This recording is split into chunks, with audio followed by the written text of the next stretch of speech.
This is Lori Greenier. You've seen me on Shark Tank hearing pitches from small businesses. Now, there's a new way for small businesses to get a loan in minutes. It's called Cabbage. That's Cabbage with a K. Just fill out the application online, you'll get an instant decision, and could have access to a line of credit of up to $100,000. No waiting, no hassle. Cabbage is A+ rated by the Better Business Bureau and is a Forbes Top 100 company. Go to Cabbage.com, that's Cabbage with a K, Kabbage, or call 888-CABBAGE. The Pirates and Cardinals have the best two records in baseball, and they go head-to-head one final time this regular season. Could this be a preview of next week's division series? Coverage begins Wednesday at 6:30 Eastern on ESPN Radio. Welcome to Mike and Mike's Football Friday. And you go on the road and you play a big division game, a rivalry game like this, turn the ball over 3 times and have a punt blocked. Wade has it blocked by Jennings this time. I would say it's going to be very tough to overcome. There it is.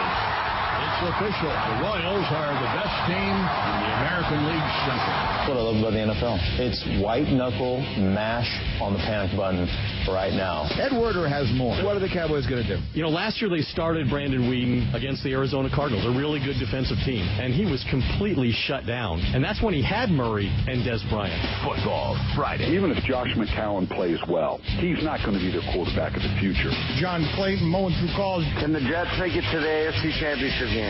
No, absolutely not.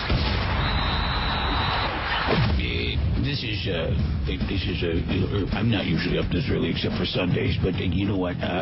This is Mike and Mike. On ESPN Radio and ESPN2. And good morning. We're back in better than ever. Mike and Mike presented by Progressive Insurance. Our guest on the Subway Fresh Take Hotline. Welcome to a Football Friday with Mike and Mike. A healthy heap of baseball will be sprinkled in along the way with magic numbers and clinchings and such. But we must begin with the very big news before we get to the Giants in Washington last night. We told you yesterday that we didn't win the Powerball, but we found out as the day went on there is good news. We did win money yesterday. We did win money. Playing Powerball. Yeah, and that's the thing. Everybody sees the big number at the end and to win that, and then when you don't win that, nobody did, by the way. So, part of the story is we're going to jump back into it again. But then you look at other amounts of money that you can win, and Bubba, who is running this whole thing, hit us with that great news yesterday. We won $8. Yep. There are 13 of us in this. So we won 62 cents each. 62 cents. That's confirmed. It's a poor return on investment if you think about it, because it cost us each $20 to get that 62 cents. But we've all but one of us decided to let it ride. Sethy took the 62 cents. Yeah. Seth Horwitz took the 62 cents. Oddly enough. So Bubba, sent out the email saying, hey, if everybody wants to throw in another 20 for the Saturday's drawing, we'll try this again. And I'm going to let the $8 we won ride as well. I'll get more tickets unless you want your 62-cent cut. To which I'm sure when most people read that email that he sent out, we all chuckled. It's pretty funny. Well, Seth took the money. He took the 62 cents. Now, what I don't think is unreasonable is to say, look, I'm not wasting another $20 on this. Sure. I think you leave Bubba with the 62 cents for his trouble. Bubba's the one who went out and got all the tickets. He checked everything for us. If I were going to get out at this point, I'd let Bubba keep the 62 cents. Right. Sethy took the 62 cents. And here's the amazing thing. I'd like anyone at any point of their day today to reach into your pocket and actually have 62 cents in change. Bubba had it. Bubba had it. Yeah, he did. This is before 6 a.m. Eastern time in the morning, and Bubba had 62 cents in his pocket. I think there may be nothing that sums up the Mike and Mike staff better than that. Bubba had 62 cents at his disposal, just readily available. You need 62 cents. Mike and Mike is the place to come. Yeah, you would have thought he maybe had a buck, because I guarantee if he had a buck, Sethy would have had the change in his pocket. Yeah, Sethy would have had the 38 cents, or he would have owed it to him. Exactly. All right, Mike, the Giants are a good football team. I have been saying that all along. I picked them to go to the playoffs before it started. You did. The Giants should be 3-0. They're right now 2 plays away from being 3-0. And don't let the final score of last night's game fool you. The Giants dominated Washington last night. The offense is playing very well. Their defense, which is not that good. It played well last night. Now, I don't know how much of that is them being good and Kirk Cousins just being awful last night. We'll get into that. But Eli Manning was terrific. Beckham is terrific. They found other places to go with the football last night, and Ruben Randle. They're going to get Victor Cruz back. I think if this had been a regular week, he might have played in week 3. He'll play in 10 days when they go to Buffalo.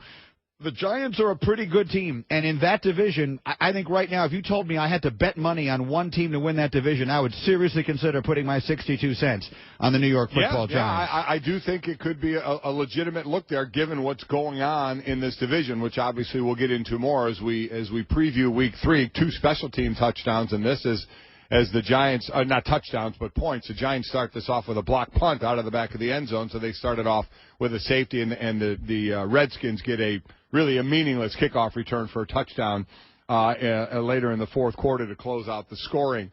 This was a Giant-dominated game to the point where, again, they had a double-digit fourth-quarter lead like they had in the first 2 games of the season, yet lost those first 2 games here. They held on to it 15-6 at half, 18-6 after the third. So going into the fourth quarter with a 12-point lead, they extended 25-6. Then a touchdown for Washington, extended 32-14 before that kickoff return.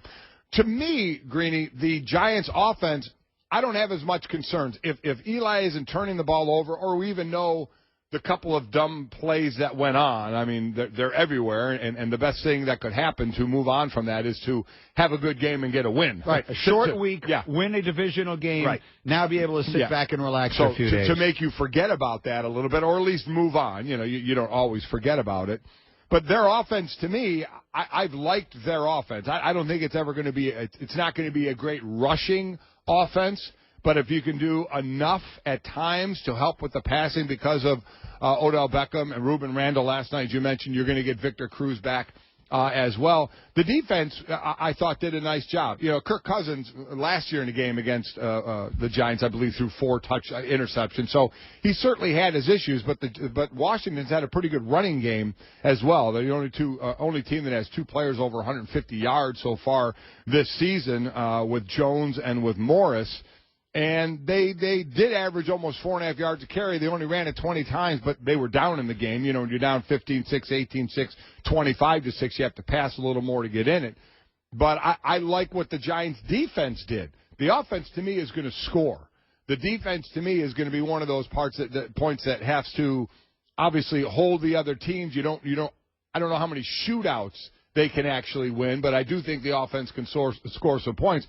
So last night, to me, while the emphasis has been on the offense and the mistakes that have gone on, to me it was the defense. I thought a good performance out of them last night, and you really have to, this team just kind of floating under the radar outside of the not smart plays that went on.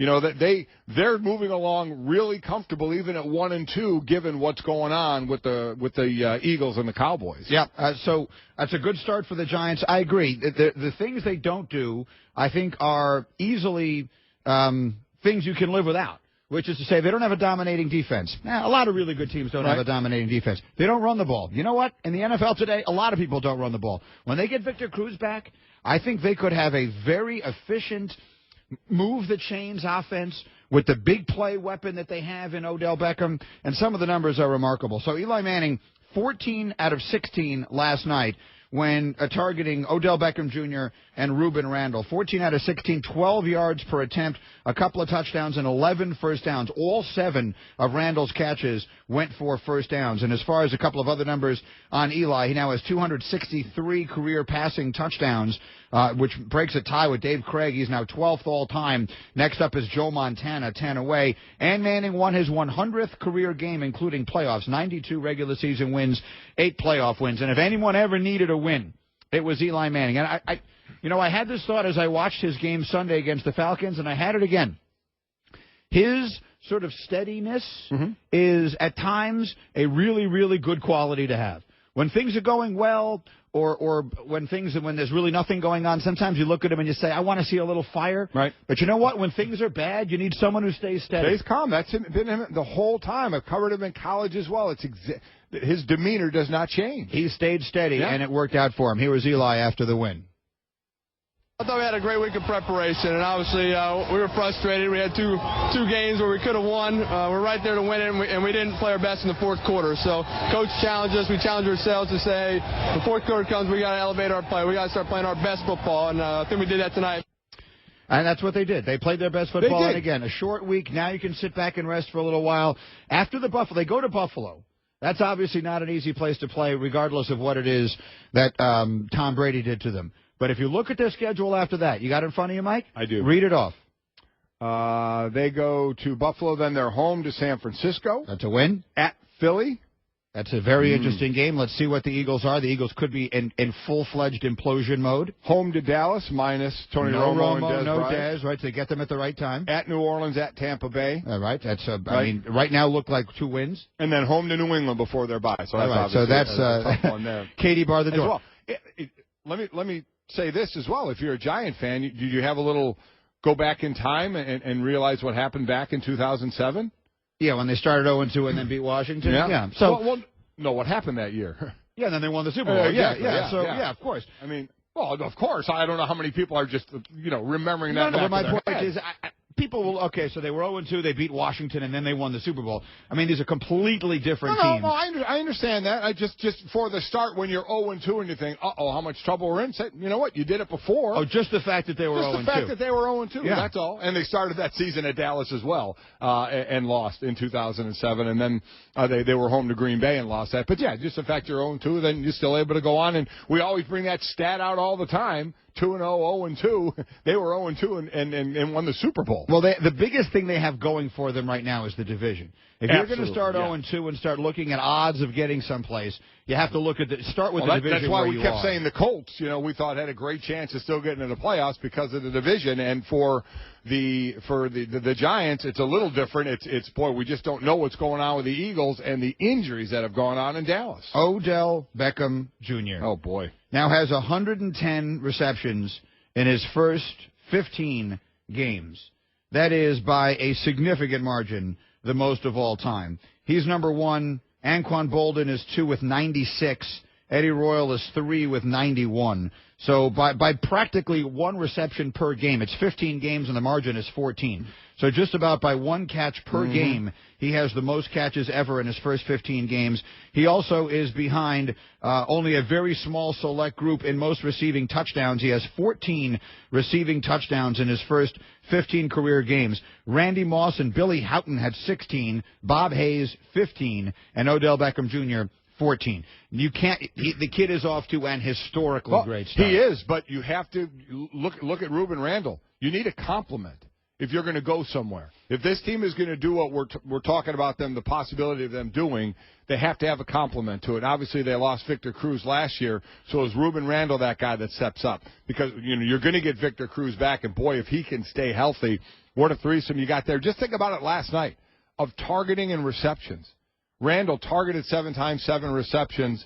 Beckham targeted 9 times, 7 receptions. So 16 targets, 14 completions off of that for 195 yards and a couple of TDs between the two of them. So even though he is great, we've seen one person can be great at receiver and the team can still not go anywhere. But when you have that complement to the other side, a pretty good tight end, I think, as well, and possibly have 3 receivers, you're going to be looking something offensively. Mike and Mike, our fall football tour continues Monday. It's brought to you by La Quinta Inns and Suites. We'll be live in Green Bay Monday, Chiefs and Packers Monday night. La Quinta takes care of you so you can take care of business. Book now at LQ.com. On the other side, Mike, Washington was awful last night. Again, those 2 late touchdowns, one of them on a kickoff return.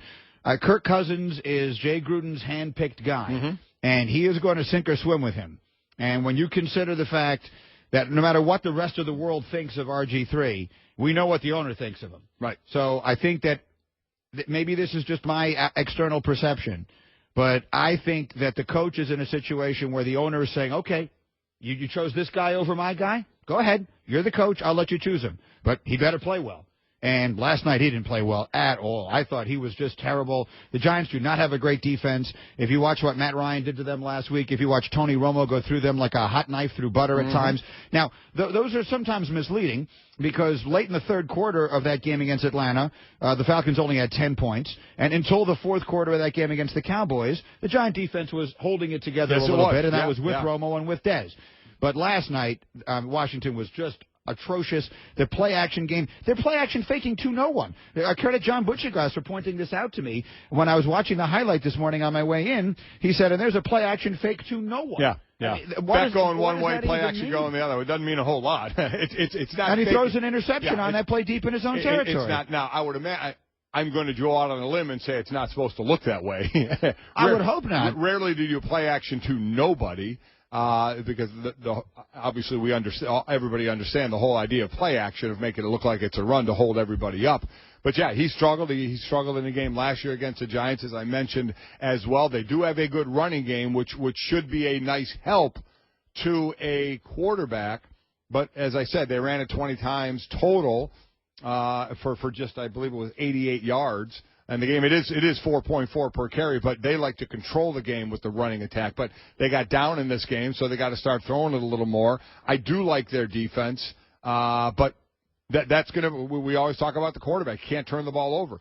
Turns the ball over twice last night, hurt you. So just when we maybe were starting to wonder the winner of this game, where we're going to give them a little more love, if it was Washington. If we came in this morning and said Cousins played a good game, they ran the ball well, the defense played tough, and they won that game, would we be saying the same thing about them because of where Philly is and where Dallas is? So we're saying it about the Giants, and deservedly so. They got to clean up the fact they're giving up, an average of 15 points a game right now in the fourth quarter alone. You know, that's something that has already cost them a couple of times, and 3 games now in a row it's happened, but they got to get a win in this one. That is something they really have to clean up. Now you get a win and a break, and we see what happens. Kirk Cousins has started 12 games for Washington. Do you know what his record is? A little to a lot. 3-9. Yeah. Do you know how many times he's turned the ball over? I would say a decent amount of times. 23. Yeah.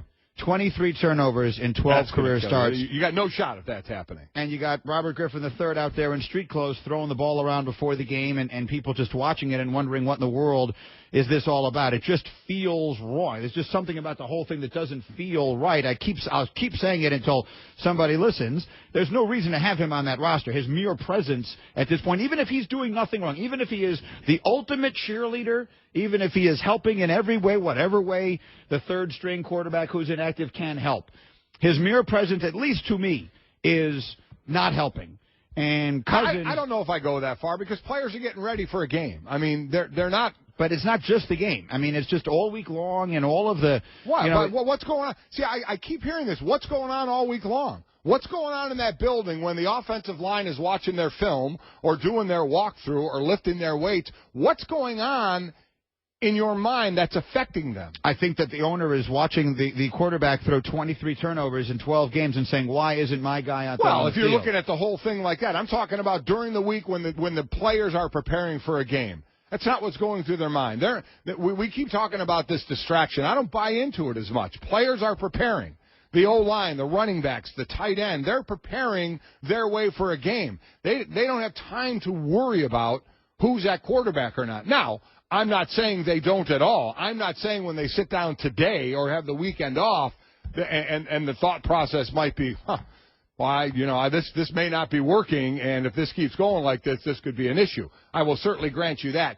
But as far as during the week distraction as they're preparing for a game, I think that's overblown. Let's hear from Jay Gruden last night on his quarterback after an 11-point loss that wasn't that close at the Giants. And you go on the road and you play a big division game, a rivalry game like this, turn the ball over 3 times and have a punt blocked, I would say it's going to be very tough to overcome. Now, Kirk was fine. We, like I said, we got to play better around him, and there's no quarterback controversy whatsoever. We got to do some things around him. We can't make this all about the quarterback. We got to create some turnovers on defense. We got to continue to run the ball, and receivers got to make some plays. And Kirk's got to do better. We all got to do better. See, that's all fine. Right. But if you watched Ryan Clark's breakdown on SportsCenter, and we're going to get Ryan in here with his thoughts on this as well, I mean, a lot of that is on the quarterback. Mm-hmm. If you watch the game last night, he can talk all he wants about how we got to do things around him. But you can't do anything around him when he's forcing a short pass in there for no reason, when he's throwing the ball over the middle into coverage, when he's dramatically, whatever the word I'm looking for is, underthrowing a guy who's wide open up the left side for a touchdown. Those are on the quarterback. And those are plays that a good quarterback in the NFL makes right now. And the owner is sitting there thinking, you know what, maybe Robert makes that play. I think that is a factor here, much more so. You and I clearly disagree on this. I think it's more of a factor than you do. And I think they're in real trouble. When you say factor, I'm not sure what you're saying is a factor. I agree with you on some case. I disagree with you on the players preparing for a game. That's all I was talking about, that we think this is some huge distraction as, the defense or the O-line, as I said, are in their meetings or in their weight room. It's not a distraction to them. They're preparing for a game.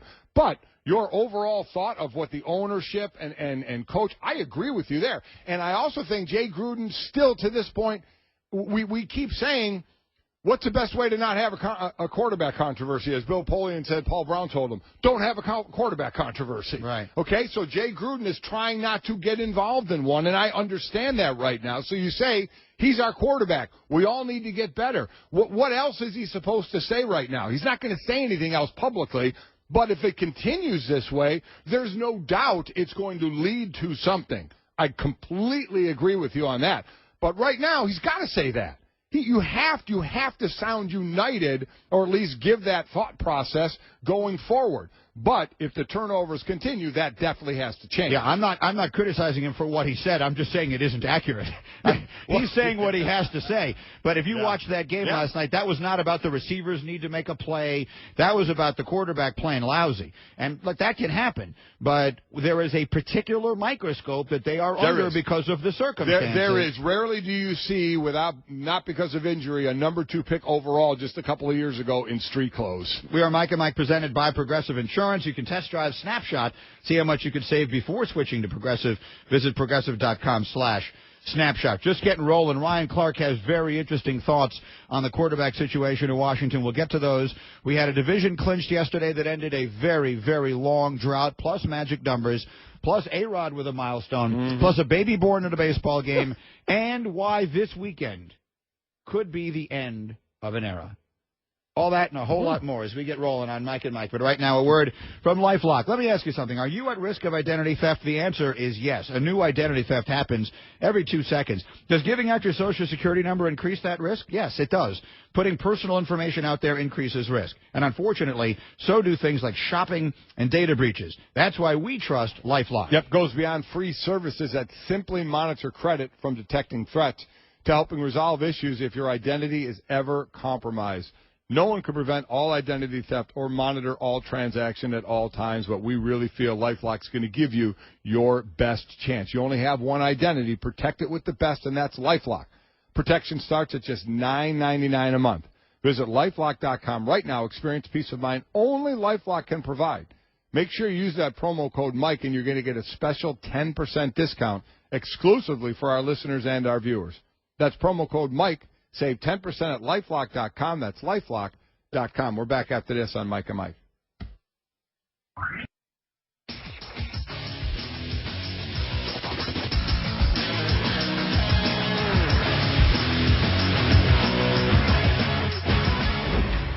ESPN Radio Sports Center.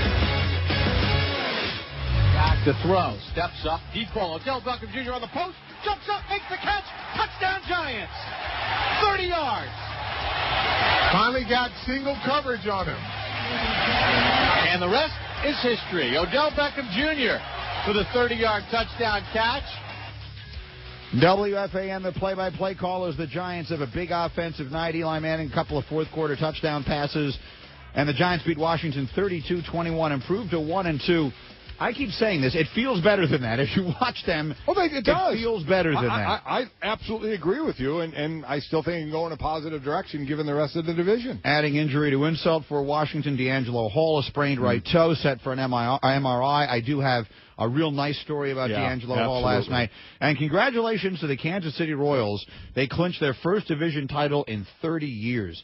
SportsCenter brought to you by Dave & Buster's. Dave & Buster's is the best place to catch all the football action for one more week only. Get all-you-can-eat wings and a $10 game card for just $19.99 on Sunday and Monday only at your football headquarters, Dave & Buster's. Mike and Mike, presented by Progressive Insurance. Great guests today, including our celebrity picker this morning, is one of the people in life I would describe myself as being completely envious of. I completely agree. The actor Rob Lowe is our celebrity picker today, and I just can't imagine going through life being that good-looking. I just don't know what it would be like. You know, you only get to live once. Yeah. And I wrote this in one of my books, actually, that, like, if you do believe in reincarnation, then, like, whoever he was in a previous life must have been the greatest person of all time. I'm telling you. To get to come back and just look like that. But just think, I mean, he's our era. He's us. He's, Sure. you know, about last night. He's St. Elmo's Fire. He's and then all the way through to my kids who love him in Parks and Rec. I mean, and by God,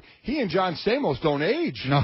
The two of them don't age. They don't. It's unreal. They don't. And, you know, they look good then. They look good now. One way or another. He's also a big sports fan. Yes, he is. So we've got Rob Lowe on the Subway Fresh Take Hotline as our celebrity picker a little over a half hour from now. Ron Jaworski today, Chris Carter today, Joey Galloway today. So a whole lot of fun. KOD pick was a winner last night. So I've broken the spell. For the first part of the football season, I was 0-2 on my college picks last week and 0-2 on my NFL picks last week, but I had the Giants minus the 3.5 right last night, to the delight of myself and to their coach, Tom Coughlin. We won, so smile. Wasn't easy. Nobody said it was going to be. They're a good football team. They had all the numbers coming in here, as you well know.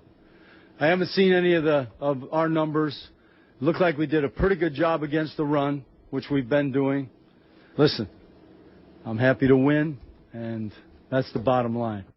They did do a good job against the run last night. They did, but Washington didn't run that much. I mean, Washington did average about 4.5 yards a carry, which is a pretty good average per carry, but they ran at 20 as compared to throwing it 49 times. That's not the split that's going to win for Washington. But give the Giants credit. They put them in that situation by jumping out to the lead that they did. Remember, again, for the third straight game now, double-digit leads going into the fourth quarter. That's one thing the Giants absolutely have to clean up, is giving up now basically an average of 15 points a game in the fourth quarter, because that will be a death knell for you. Yep. 43 question. Points in three games in the fourth quarter. One of them was on a kickoff return last night, but whatever. They all count. Yep.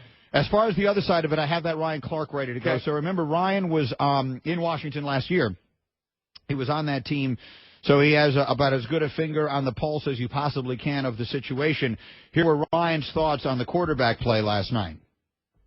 When Jay Gruden comes out and says, Kirk Cousins is our starter for the year, I was waiting for a week like this. After playing there last year and really watching the film of him, he doesn't rebound well from tough starts. And once again, we got to see it tonight. You did, because it was a tough start, and he did not rebound well. Again, I have no problem with Jay Gruden saying what he's saying about his quarterback. But then when your quarterback isn't playing well, it's not like it's oh, my God, you know, hair-raising and eye-raising if you have to make a quarterback change. You're absolutely correct in saying this situation is so different from the normal quarterback situation. You have a number 2 pick, a team that gave up a ton for him, a guy that was ungodly good as a rookie and is now healthy again, was beaten out, according to the coach, by Cousins, and is in street clothes, not even second team for games. So it is an oddity. And can we add that because of the particulars of his contract, you can't play him? He can't play. You can't put him in a game. Well, but here's the thing. I guess that's one way I'll disagree with you, in the fact, you know who wants him to play? You know who's paying this money? You know, understands is the owner. Is the owner. So if the owner wants him to play, and the owner knows he may have to eat $16 million, again, to explain this, if RG3 gets hurt to where he can't play at all next year, he would be guaranteed $16 million. If he sprains his knee and is out a few weeks, that's not what we're talking about. But if he goes out there and gets hit hard, tears up his knee again. As the point is, he has to miss all of next year. But I guess my point is, we keep saying that the ownership is the one that loves him. So they know that. So listen, it's not my money that's going away. You know, the owner understands. But you're missing my point. My point is, if you go back to him, it has to be a full commitment. No, you can't just go to him to clean up in a game or something like that. No. I'm talking about going back to him at this point. If Kirk Cousins keeps struggling, you've got to make a change. Now, is that change going to be Colt McCoy before you even go back to RG3? No, I'm talking about fully going back to him. Yeah, that's the only way you can go back to him. Ownership will not have a problem at all. Quite honestly, ownership would, in my opinion, wouldn't have a problem if they came back for a game or two, because they would probably think we think we're right here, he'd play well enough to have the job. They're the ones that got to pay the freight. they're the ones that like him and still want him on a team. So I'm not worrying about that $16 million, and so why should the coaching staff or the capologist, because ownership's the one that has no problem paying it. But I do think there's going to come a time where Jay Gruden is going to be put in that box to make that decision.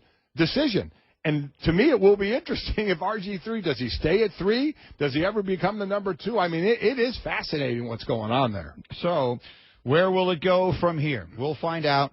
Washington sitting at 1-2, the Giants sitting at 1-2. It feels very different, not just because of the game coming out of it last night, but because of the overriding circumstances in the two. Let's hear from you on Twitter through the 1-800-Flowers.com Twitter feed. Special alert from 1-800-Flowers.com. Send a huge bouquet of 36 roses for just $36 while supplies last. Order at 1-800-Flowers.com/ESPN. Quickly, let's congratulate the Kansas City Royals, a terrific team, a wonderful fan base. I admit it, a decade ago I said they should contract them right out of baseball. I said there was no reason to have baseball in Kansas City and Pittsburgh anymore.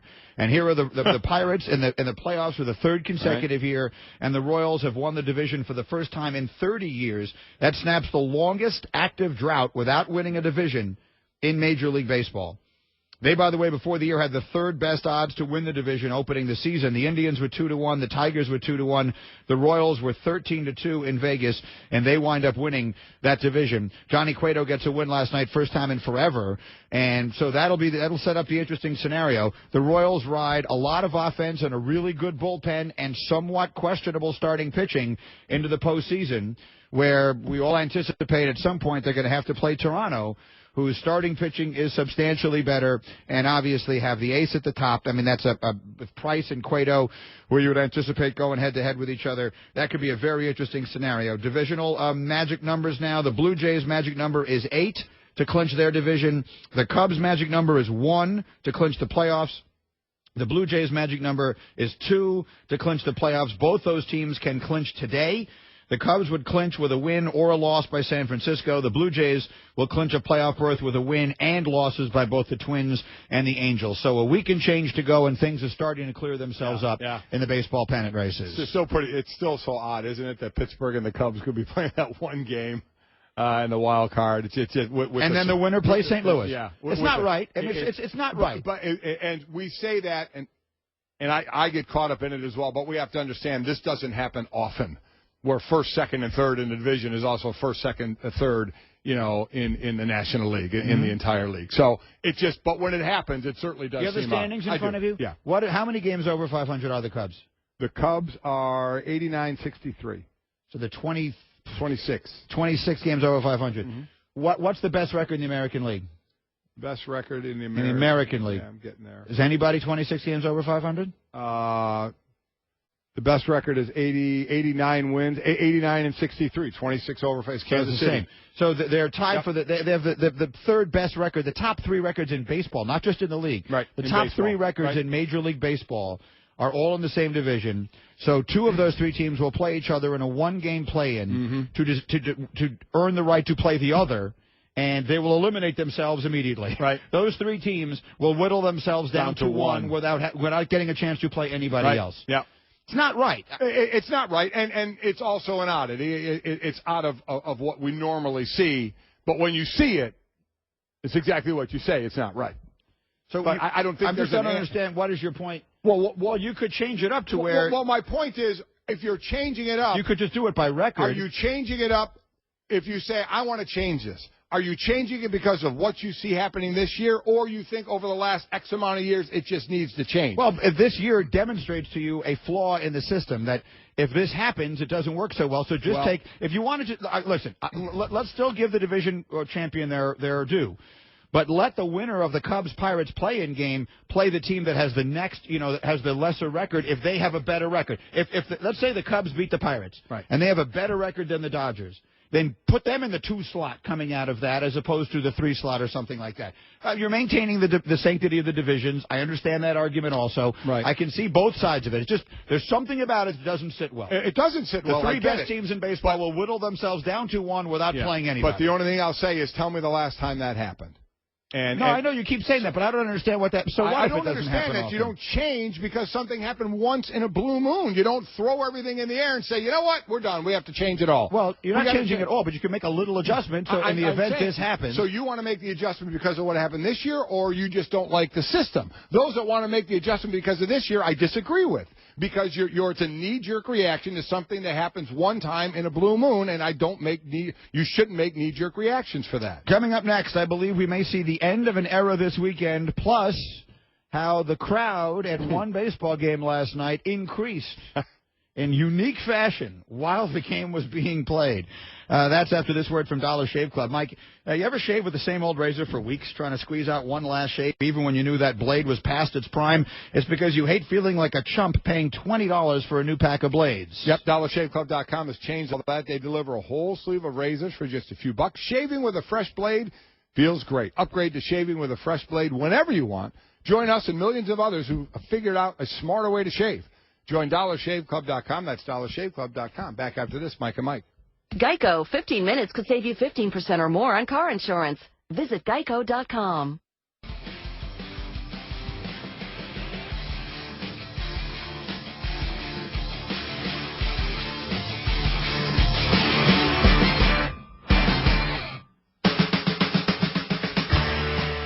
All right, Mike and Mike, this is interesting stuff here. Our Sports Center brought to you by 1-800-Flowers.com. Guys, an amazing limited-time offer from 1-800-Flowers, guaranteed to earn you major points.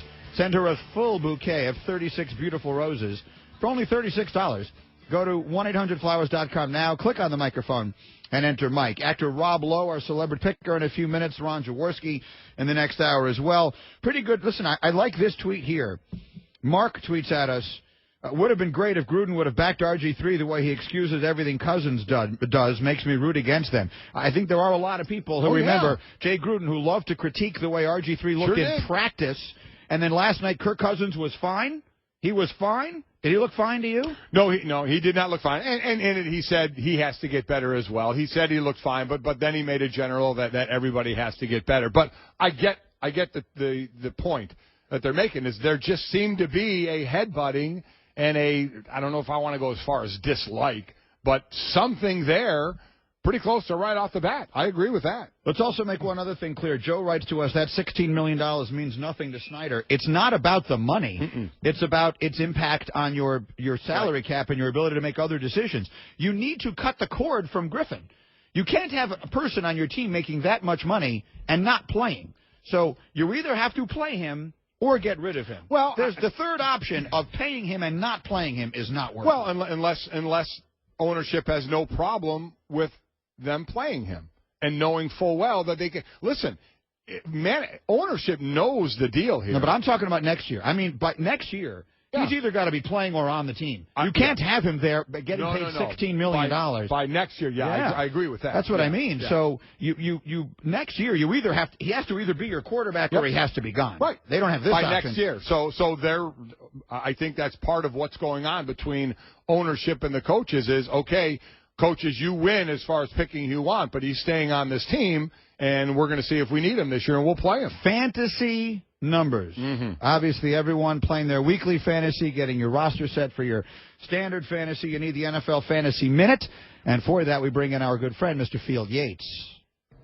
Let's not overthink the player that we are building our Week 3 DraftKings lineup around. It's Patriots tight end Rob Gronkowski, the ultimate touchdown maker in the NFL through 74 career games, including the postseason. He already has 65 total touchdowns going up against Jacksonville, or frankly going up against any defense. I think that favors Gronk and the Patriots offense. And how about a wide receiver and quarterback stack for Week 3?